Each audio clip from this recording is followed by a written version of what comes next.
again, going back to 1970,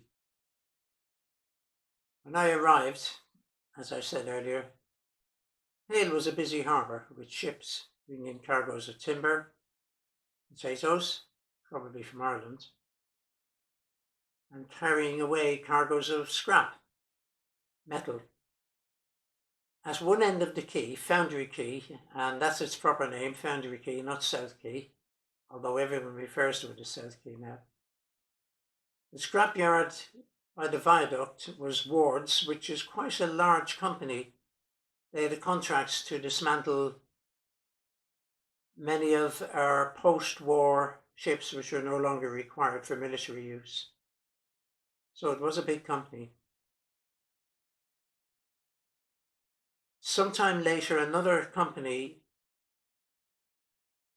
set up shop at the other end of Foundry Quay, the north end, and they were known as Stanley Ferry Dismantlers. Now, Stanley Ferry Dismantlers is a scrap company, I believe, in the north, I think Yorkshire or Durham, somewhere like that. And they had the task of dismantling a minesweeper,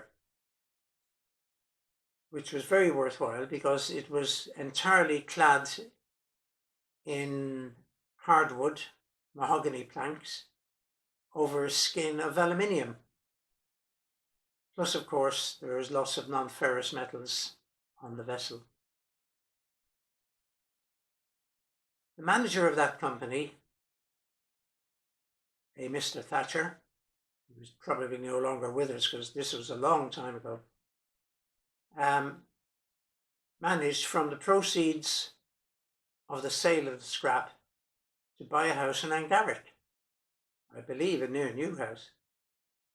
His name was Thatcher, Peter Thatcher, and his wife's name, ironically, was Margaret.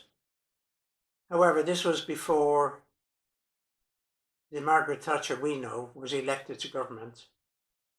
So that's our claim to fame.